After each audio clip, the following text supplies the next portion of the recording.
Hey, it's Kevin Oldham, your host of Franchise My Business. And we're coming in hard and fast today. We're going to talk about things that maybe a lot of people don't think about as being super important, but I'm here to tell you it is probably the most important thing, and that is mindset. And to talk about mindset, I couldn't think of a better guest than my host, my coach, as well as my dear friend and mentor, Jose Bolaños. He is the VP of Leadership at Hite Digital, which is a franchise system of digital marketing agencies. Welcome to the show, Jose. Thank you, Kevin. Excited to be here. Love it. It's like an official capacity. An official capacity. What do you mean by that? An official capacity. What I mean by that is we're not on a coaching call talking about my head junk. Okay. We're on here talking about you and how you help people with head junk. Beautiful. Beautiful. So you're not in the United States right now. I am not. Let's talk about physically where you're located on this big rock that is orbiting the sun. Where are you located? I am located in Managua, Nicaragua, in Central America. That is not in Africa. It's in Central America. I know that, but some of our guests may not. Oh, it's pretty common mistake. Nicaragua. It means lands of lakes and volcanoes. Nicaragua is just full of lakes and volcanoes. You have volcanoes in lakes and you have lakes in volcanoes, like in their craters. They have formed lakes. So it's called the land of lakes and volcanoes. Beautiful. What are you doing down there? Your employer's down there. Your business is down there. Why don't we talk a little bit about who you work for, your personal development practice, and obviously you were born in Nicaragua, so that's kind of why you're down there. But I was born in Nicaragua, but it's a good question because all of my siblings live in the U.S. So I have chosen to stay based here in Nicaragua. I have a coaching practice, so I coach business leaders and entrepreneurs. And I also work as Hite Digital's VP of Leadership Development. Here in Nicaragua, I was managing my own practice, and then I met the CEO, JC, before he even started the franchise model, when Hite Digital was about 25 people. I came in as a guest speaker. They would have Friday talks. They would bring guest speakers every Friday to talk about just about anything. We've had dentists talking about oral hygiene. We've had Buddhist monks talking about Buddhist monking. Buddhist. Yeah. Monkey, basic monkey behavior. Yeah, Buddhist monkey. And they brought me in as one of the speakers, and me and JC just hit it off. I think he was very open-minded, or I guess, I don't know, he was a visionary. And, I started working with him one-on-one. And after working a bit with him one-on-one, he invited me or, asked the question, what would it look like to bring you into Hite, and have an impact on the entire organization? And we talked about, certain criteria. One, I need to be able to keep on fulfilling my purpose. We can talk about that in a moment. And two, well, it aligns with my values. Well, three, and the payment, there's a certain amount. You want to get paid? I want to get paid. You got to. The man when he gets paid. So the man's got to get paid. So if those things work out, make me an offer. And if the offer works, I think this might work. So, and then I came into Hite permanently. And that's how it started. And how long ago was that, by the way? That was 3 years ago. It was in 2019, after 2018. But I've been doing my work for 20 years. I started my work in the Leadership Center here in Nicaragua. It was a cultural transformation and leadership development center, outward bound type methodology. So we did wall climbing, ropes courses, things in nature, group dynamics. There I trained as a facilitator trained and worked there for 5 years. And then I started training as a coach and went off on my own after a few years. Beautiful. Beautiful. So why don't you tell us a little bit about Hite Digital? Because there's some really cool stuff happening in Nicaragua with JC and Karen, the founders of the company. And some of our listeners may not have heard about that franchise. And it is probably the first of its kind. Yeah. Right. So why don't you tell us a little bit about what you guys are doing down in Nicaragua? I think it's worth saying that, JC started Hite Digital with what I would see as a desire to live his values.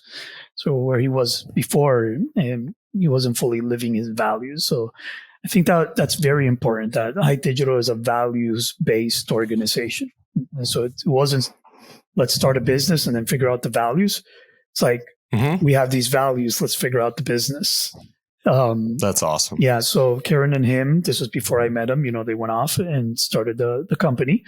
And it's interesting that from the beginning, they were living those values, like so small with a small team. And already you're bringing in speakers, you're doing events, end of year events, and still a small group. You're doing everything based on the values that you want to live, but it's right from the beginning. And I think that's critical in any business. Most businesses is like, let's start the business. And then at some point you run up against the fact that you need to bring values in. So here, right. I think they started off with the right foot. Then, we were, again, when we talk about digital marketing, which is the business, I'm the one that knows the least about digital marketing at Hite Digital.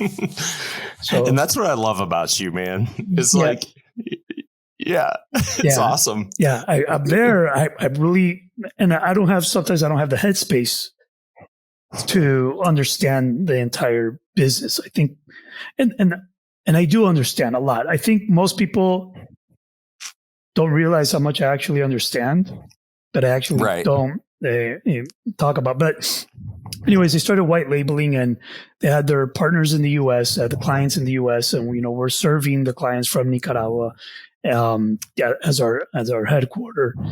And as we're evolving, the possibility of franchising comes up.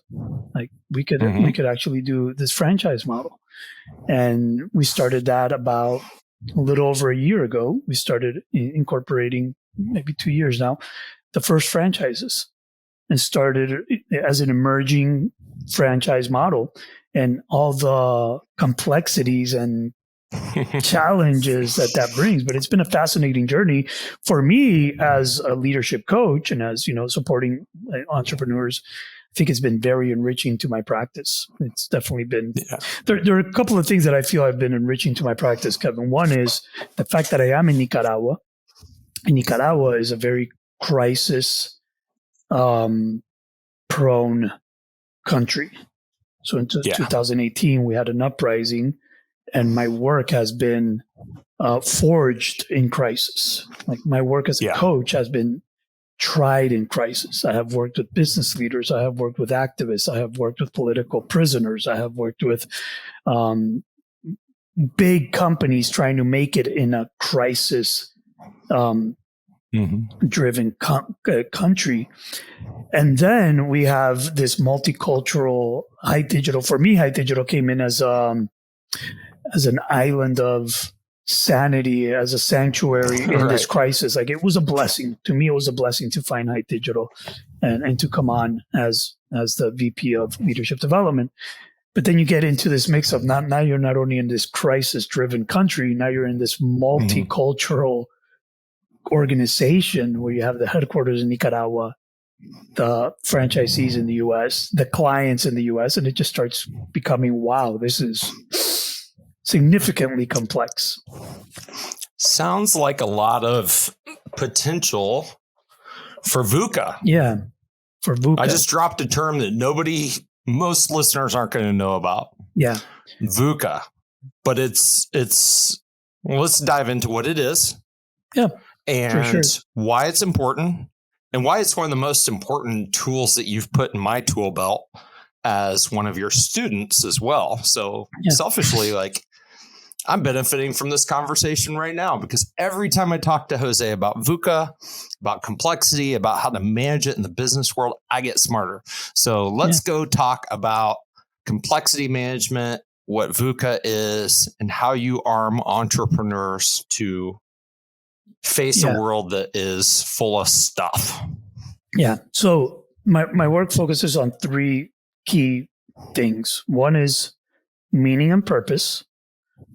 The other is resilience and managing stress, anxiety, as mental fortitude.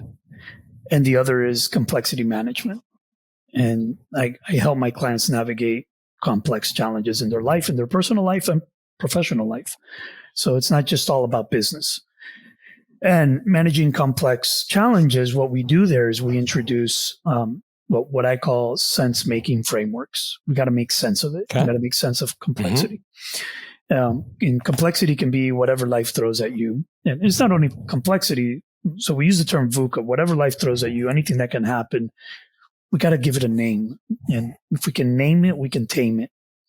So we use the acronym VUCA, which is actually an acronym coined by the U.S. military post-Cold War.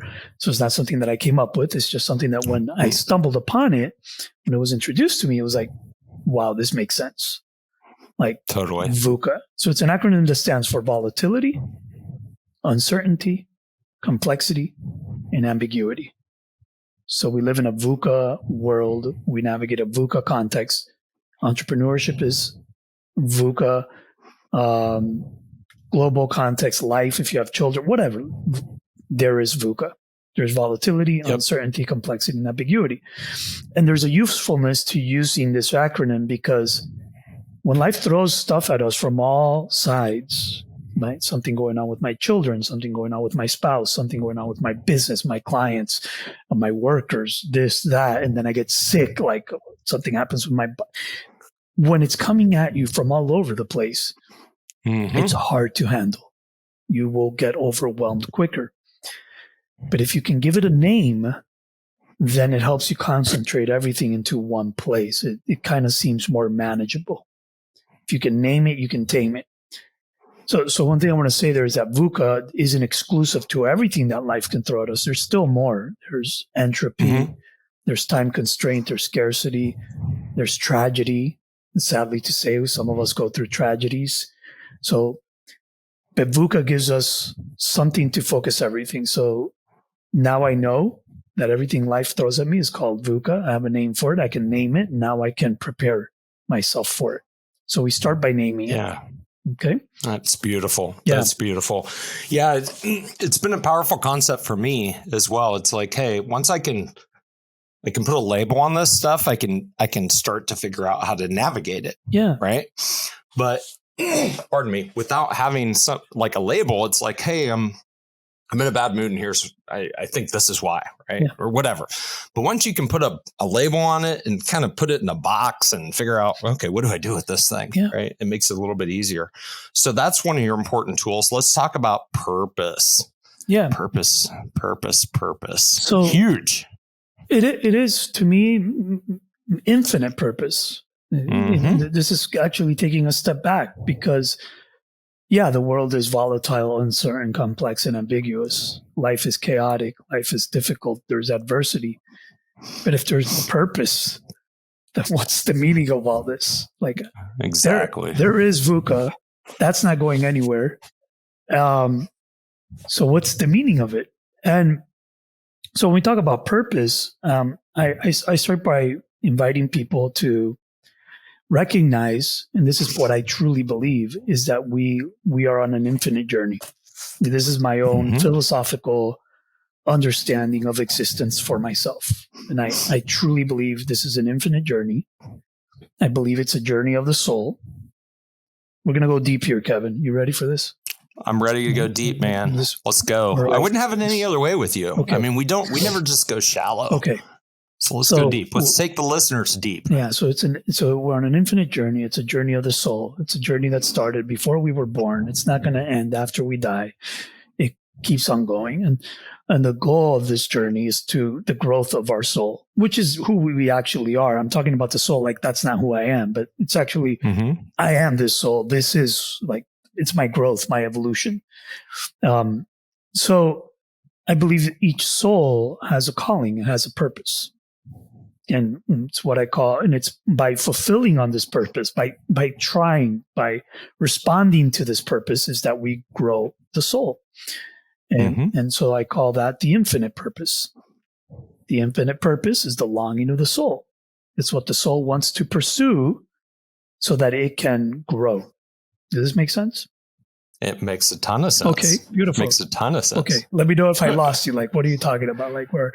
Okay, so we might lose our reader or our listeners, however, because you and I have spent a year and a half working together, just unmessing up my head. Yeah. So I get these concepts, but I love when they really started to resonate with me is when we talk about the difference between like finite projects and our infinite purpose, because that provides some context as to what this thing is. Because a lot of people, if you would have tapped me 2 years ago and been like, "Hey, Kevin, your soul's on this journey. What's your infinite purpose?" I would have been like, "What are you talking about?" Yeah.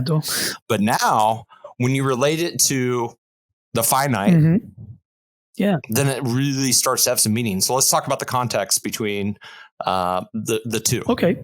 So just clearly defining infinite purpose, it's a purpose that, one, it responds to the longing of your soul. By responding to it, your soul is going to grow. You're going to evolve. This is going to give you the most fulfillment, the most satisfaction, the most, no matter what you face, adversity or success or failure, they both help you grow. They both fulfill, like, they both feed your soul. So you find meaning in everything. So just by having this mindset, this infinite mindset, you start finding meaning in difficulty and in, good times and bad times. So VUCA actually becomes meaningful also. But the infinite purpose is also a purpose that you fulfill every day and you never finish fulfilling. So my infinite purpose is to be a source of presence, strength, and transformation for others. Specifically now for entrepreneurs. We'll get to why I say specifically now. It's because at any moment that could change. So again, my infinite purpose is to be a source of presence, strength, and transformation for others. I'm going to do that every day. I'm never going to finish doing. And I can do it under any circumstances. In every area of my life. So it's integral to every part of my life, and it integrates everything in my life. If I were to go to jail, God forbid I go to jail, I can still be a source of presence, strength, and transformation for others. If you go to jail, does that mean you're going to call me collect for our biweekly sessions? You would have to accept the charge. And send me cigarettes. I guess I would have to start smoking cigarettes. Start smoking. Just send me chocolates and cigarettes. But maybe I'm not doing it with people outside, but I could do it for, I don't know. I'll give you an example. I could do it for my guard, the guard that's outside. Maybe. It could be currency. Yeah. Currency, right? Yeah. We'll send you smokes. We'll do, heaven forbid you wind up in jail. We'll send you smokes. That'll be your currency so that you can still, hop on the phone with me every 2 weeks and help me. So your infinite purpose is this thing that just never goes away. Yeah. And then we layer on all these finite projects on top of it. Yeah. Right. So the infinite purpose is, never goes away. You're actually just going to deepen your ability to fulfill on it. It's just going to be more and more.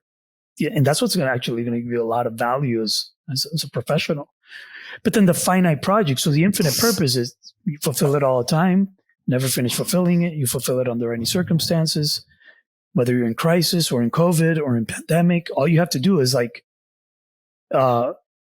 shift and pivot when the context changes. The question isn't, can I keep on doing it? It's how do I keep on doing it? So here's where we fulfill our infinite purpose through finite projects. Finite projects are these vehicles through which we fulfill our infinite purpose. Here's where we come in: franchising my business, making a business, Hite Digital. I do this through coaching. My services that I provide coaching, I provide speaking, I provide workshops. That's how I fulfill my infinite purpose. That's how I monetize it. But these are finite projects. I make t-shirts. I always use the example of making coffee mugs. I could make a coffee mug that says unbreakable or has a message or a positive message. I can continue fulfilling my infinite purpose through these finite projects.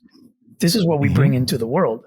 But they're finite. That's what people have to understand. In other words, the business isn't your purpose. The service isn't your purpose. The product isn't your purpose, because in any given moment, somebody can take that away from you.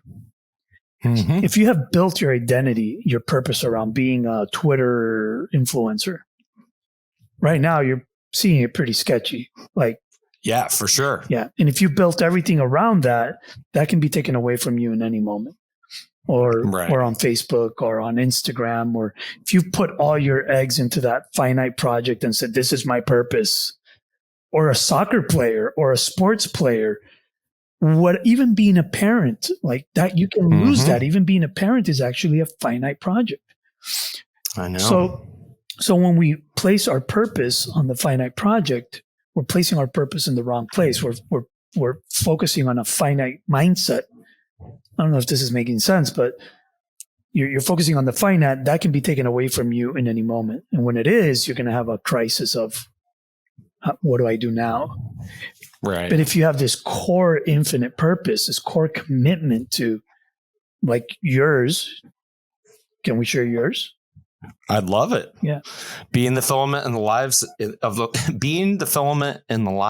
people I touch. Yeah. Being the filament. Means being a source of light, positivity, because the world needs it. And I have it to give. Be selfish not to. Yeah. So. And through your franchising business, through this podcast, through your business, through the factory, through being a father, you're able to fulfill on this all the time. But we find resilience in this. We find strength in our infinite purpose, because on the toughest days when things look dark, all we got to focus on is, how do I fulfill this purpose today? It's not how do I make a sale, or how do I find a way to fulfill on this purpose? So today, coming onto your podcast is giving that to me. It's giving me the opportunity to be a source of presence, strength, and transformation for others. And that should be enough for me today. Like, it gives me a sense of it's enough. But then I can get creative. Right. I can write a book. I can launch a podcast. I can start a community. I can, make a business. I can do whatever my mind and creativity and talents permit me to do, as long as it's aligned with that infinite purpose. When we don't have that, we end up doing things aimlessly. Why am I doing this? Why am I doing this? Why am I doing that? I don't know why. There's no core why to it. So that's the power of the infinite mindset, which is to recognize you're on an infinite journey of the soul that wants to grow by responding to its longing, which is its infinite purpose, which when you commit to it, that becomes the core of you on this journey. It's beautiful. Yeah. It's beautiful. On this VUCA journey. The VUCA journey. Yeah, the VUCA journey. Because we're all on it, right? I mean, And if there's no purpose, it's like, wow, I'm getting VUCA F'd. We say you got to be VUCA trained, or you're going to get VUCA. Can we say bad words here? Let's drop one. We don't know yet. Let's drop one. Let's put the E thing on here. We'll tell the producers to put not the E. What's the label that goes on? It's a little deep. Drop it. But, I was talking to a client, and I asked him at the end of a session, he's like, what's your biggest takeaway here? He's like, oh, that's easy. They got to be VUCA trained, or I'm going to get VUCA fucked. That's right. Yeah. And we say that all the time. We say it all the time. But put the MA label on here now, not safe for kids' ears. Good job. Jose broke the podcast. I love it. Yeah. But the reality is the world is ugly. And so you've got a couple other things that we talk about hormetic triggers. Yeah. And the thing, people see pictures of me like on social media taking ice baths. Guys, Jose is the reason that I decide to take an ice bath versus a hot shower once a week. And so let's talk about kind of the third tool that you use, the third part of your practice, which is as follows. Go. Yeah. So talk about stressing the entrepreneur's body, or the people's body that you help. So let's say if we saw this not step by step, but if we saw it as a process, I connect to this purpose of mine. I commit to it. I say, I'm going to bring this into the world. I'm going to be the filament in everything I do. I'm going to be a source of presence, strength, and transformation for others. This is what I'm going to design my life around. And I'm going to declare these finite projects that I'm going to bring into the world, whether it's for profit or nonprofit. It doesn't even matter. Mm-hmm. Like, being an entrepreneur is not the goal. That's a finite. Yeah. So you can bring it into the world however you discern that you need to bring it into the world. And then my basic invitation, my basic premise is you have to train. You have to warrior up. You have to train like an athlete would train or a warrior would train for their own disciplines. So whatever it is that you're trying to fulfill, whatever it is that you're committed to, whatever it is your purpose is, you have to warrior yourself up. And how do we warrior up? One, we learn how to expand our ability to manage stress and anxiety. And we want to be stable. We want to be strong. We want to be internally stable. And how do we do that? Through like evidence-based, scientifically based, we use stressors to help build our capacity to manage stress and anxiety. So ice baths are one of the stressors.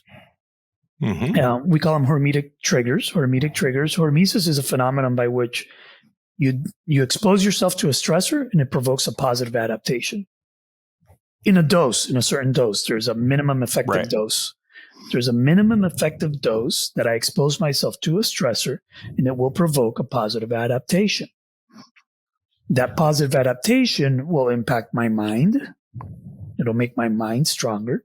It'll impact my body. It'll make my body stronger. And it'll impact my spirit. It will make my spirit stronger. So 7 hormetic triggers that I was, introduced to and that I teach is cold exposure, ice baths, heat exposure, whether it's a sauna or hot baths, like fasting, endurance training or strength training, and over breathing and under breathing. So these are all stressors. They all produce stress, but used in a minimum effective dose, they can produce positive adaptations. But there's a key, yes, and there's a key element to making them work best. There's a catalyst that makes them, like, what gives them the real power is the intention that we set. So we're not doing ice baths just to do ice baths because they look cool, no pun intended. Right. Or we're not doing heat exposure or whatever.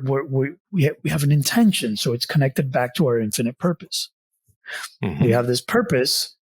This is for the sake of. Somebody asked me, for the sake of what are you doing this ice bath and these difficult things? It's for the sake of my purpose.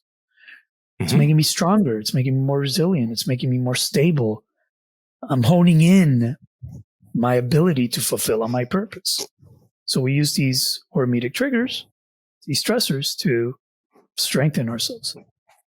And we also learn how to use our attention, our breath, and our body as instruments. So we learn mindfulness practices, we learn breath work, and we learn embodiment practices. We work through the body, through the breath, and through our attention to become more present, more intentional, more in control, stable, resilient entrepreneurs. So it's beautiful, man. It's a pretty whole package here. There's a lot of elements that I put together. I don't see this as being the last time that you're on our podcast, because I could definitely see us diving into each of kind of the 3 pillars that you help, kind of your framework, really, right? That you guide entrepreneurs and people through. Yeah. Man, this is good stuff. For those of you who haven't met Jose, I mean, he's just a genuine guy. And I highly recommend that you get into his ecosystem. And so there's a couple cool ways that you can do that. Like, you have a podcast yourself. I do have a podcast, a struggling podcast, but it's gonna. Well, let's get it unstruggled, man. Let's go. Let's go. Well, you inspired me today. As I was connecting to this platform, I was like, "Yo, this is a really interesting platform." Like, I even sent a voice note to my podcast guy. It's like, "Hey, guy, I need you to check out this platform and make this work. Like I could start interviewing people outside. It's called the Noble Warrior, the Noble Warrior's Path. Noble Warrior's Path. I have this concept called the Noble Warrior, which is somebody committed to something greater than themselves, their infinite purpose, and they are willing to do the self-work necessary. They're willing to train. They're willing to dig deep. They're willing to work on their traumas, their shadow, their addictions, their self. They're willing to do the work necessary to fulfill on that commitment. That's the bottom line. You're committed to something greater than yourself, and you're willing to do the self-work necessary to fulfill on that commitment. So the podcast is a great place to go. Yeah. Like, cause you've got episodes on kind of each one of these things as you were kind of launching it, right? Well, we were launching it's a good place to go deeper. I actually I relaunched it. There's actually like 4 episodes right now. There's been a relaunch. I noticed that. Yeah. I'm like, what's going on, man? What's going on? So let's get you on path. We'll get you on. I'm going on a cadence. Get a cadence. But again, the podcast is a finite project. Finite projects come and go. Sometimes they work and they have a life of their own, and sometimes they don't work, and you make adjustments. And to me, it's safe to fail. There's a concept we talk about in this journey is safe to fail. Safe to fail. Coming on this podcast, having a conversation with you, safe to fail. If it works, great. If it doesn't, great. That's an amazing perspective. If it works, great. If it doesn't, great. So, but I do want to say, because I kind of feel we're going into the end here, like at the end. We are going into the end. We're going to taper down. We're going to taper down. I just want to make sure people know how to get into your ecosystem, how they follow Jose. Well, I would love to just bring it back to, how this looks at Hite just quickly is, that let's do that. At Hite, we're actually trying to make sure that the leaders at Hite, the CEO, myself, the managers are VUCA capable. And they're driven by a noble commitment that, they're driven by their purpose. And that they're able to manage the complexities, that they're able to, that we're all complexity capable leaders, that we have a complexity capable organization. And then the franchisees, also get to work with me. Some of them, if they want to go more intimate, they actually, they hire me on their own, and then we get more intimate. But the franchisees are also getting into this methodology, these frameworks, this path. And so we're, as a whole, is having an impact on the entire culture, where the entire company is based on commitment. That's why we have the Commitment Summit. The Commitment Summit is born out of the noble commitment. It's born out of that. And expanding everyone's capacity to be more complexity capable. So it's a common language that we share. It's a common developmental language that we're sharing, being VUCA capable, infinite purpose, commitment, training, using hormetic triggers. And so it's been very powerful to navigating the complexities of what we're doing. What else I think is cool is kind of the proof is also in the results. I mean, you guys just made the Inc. 5000 list, first year of eligibility, I believe. Yeah. Because I think you have to be in business for 3 years to hit it. Do you remember what number you guys were? We're in the 5,000. I don't know what number we're in. Yeah. That's what I love about you. You're like, hey, I'm not going to get there. I'm not going to get into the details of what's happening. I'm just going to help people navigate. Like you're going to stay in your lane. I stay in not get too deep on digital marketing. I'm going to keep my head clear so I can be a source of presence and strength for others. And I think that's what's beautiful about you, man. What else? Like, what are other ways that people can reach out to you? So you got the podcast. We're relaunching that. Like somebody wants to follow you on social, Instagram. Or what's the best way that? I'm a big Instagrammer. Probably too big Instagrammer, but I enjoy a lot of time there. It just came naturally to me to spend time there. And they can find me on Facebook. Cool. My last name first name last. Bolaños Jose, because somebody already taken the other way around. So we'll drop it in the show notes too, just so it's not confusing for people, right? I think it's important to say that I do work with people outside of the organization. People do hire me to coach. Yeah, I work with you. I work with you. I'm a perfect example. You don't have to be in digital marketing. You don't have to be in franchising. I work best with entrepreneurs and leaders who want to navigate this journey with more purpose, more meaning, more resilience. and they want to grow through the different challenges. So I don't just help you face the challenges and solve them and get through them. No, I help you grow through them. Like that when you go through something, you're not just going through it, you're growing through it, and you're coming out a different person on the other end, more capable, more expanded, more evolved, and making sure that happens through whatever challenges we're facing. So people can hire me. I have a very boutique practice. I don't have I have a very small, limited number of clients. I do have spaces right now. But it's a small practice, and that's what I focus on. That's what I love doing, is one-on-one conversations with people on their journey. I love it. I love it. And, thank you for all the, on a personal note, all the stuff you've helped me with. I mean, since working together, my life has dramatically improved because I am in that headspace where I can manage more complexity and just the stuff that comes at us. Because that's probably one inevitable thing about us humans is that there's always going to be struggle. There's always going to be adversity. Yeah. And trying to navigate that yourself is really, really challenging. So thank you for sharing your gifts, not only with me, but with our audience. My hope is that, somebody kind of takes away one or two things from the conversation that we had, and they're able to implement them into their lives, whether it's by themselves or, they link up with Jose or somebody like you. But I've seen the positive in my life, and now I want it for everybody that I care about. Yeah. You know what I'm saying? I really do. Beautiful. I really do. So, well, awesome, man. Thank you so much for joining us on the Franchise My Business podcast. If you're a first-time listener, really means a ton to us if you just smash the subscribe button on whatever platform you're listening on today. Thank you so much. We wish you well. And Jose, I know this will not be the last time we have you on the show. Thank you. I loved it.